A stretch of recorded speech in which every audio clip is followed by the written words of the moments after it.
1973ஆம் ஆண்டு அப்போது முதலமைச்சராக இருந்த முத்தமிழறிஞர் கலைஞர் அவர்கள் திருச்செங்கோட்டுக்கு கண்ணகி விழாவிலே கலந்து கொண்டு மிக அருமையாக பெண்களுடைய சிறப்பை பற்றி அங்கே பேசியிருக்கிறார்.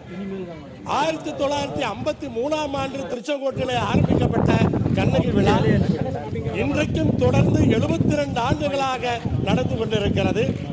அதிலே ஆரம்ப காலங்களிலே பெரியவர் மாப்போசி அவர்கள் அதை நடத்தி இருக்கின்றார்.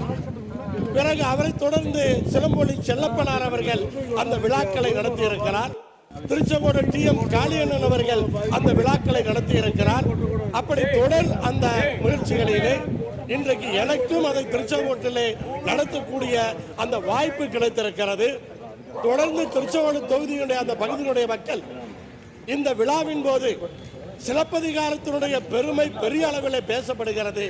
அதனால் இதை நினைவு கூறுகின்ற வகையிலே 1973ஆம் ஆண்டு முத்தமிழர் கலைஞர் அவர்கள் அந்த சிறப்பாக பேசி அதையெல்லாம் ஞாபகப்படுத்தி திருச்செங்கோட்டிலே அதை ஞாபகப்படுத்துகின்ற வகையிலே ஒரு சிலப்பதிகார கோட்டம் என்ற ஒன்றை உருவாக்க வேண்டும். அதற்கு இந்த அரசு முன்வர வேண்டும். தமிழ்நாடு முதலமைச்சர் அவர்கள் அதற்கு எனக்கு கருணை காட்ட வேண்டும் என்று அன்போடு கேட்டுக்கொள்கிறேன்.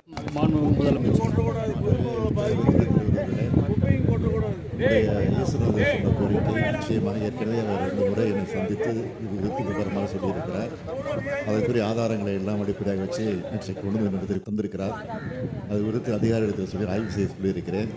இப்பொழுது இங்கேயும் பேசியிருக்கிறார். நிச்சயமாக அவருடைய நினைவு அவருடைய கனவு நினைவாக்கப்படும் என்பதை உறுதியோடு தெரிவித்துள்ளேன். மாண்புமிகு பேரவை துணைத் தலைவர் அவர்களே, தமிழ்நாட்டினுடைய முதலமைச்சர் அவர்களுக்கு எங்கள் தொகுதி மக்களின் சார்பாக, கொங்கு மண்டலத்தில் இருக்கிற மக்களின் சார்பாக எப்படி நன்றி சொல்லுவது என்றே எனக்கு தெரியவில்லை. இது ஒரு 50 ஆண்டு கால கோரிக்கை.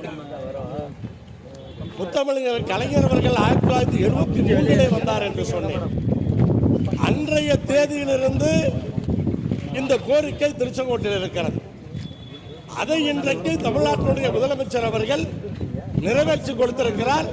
நெஞ்சார அனைவரின் சார்பாக இந்த நேரத்திலே என் நன்றியை தெரிவித்துக் கொள்கிறேன். நன்றி.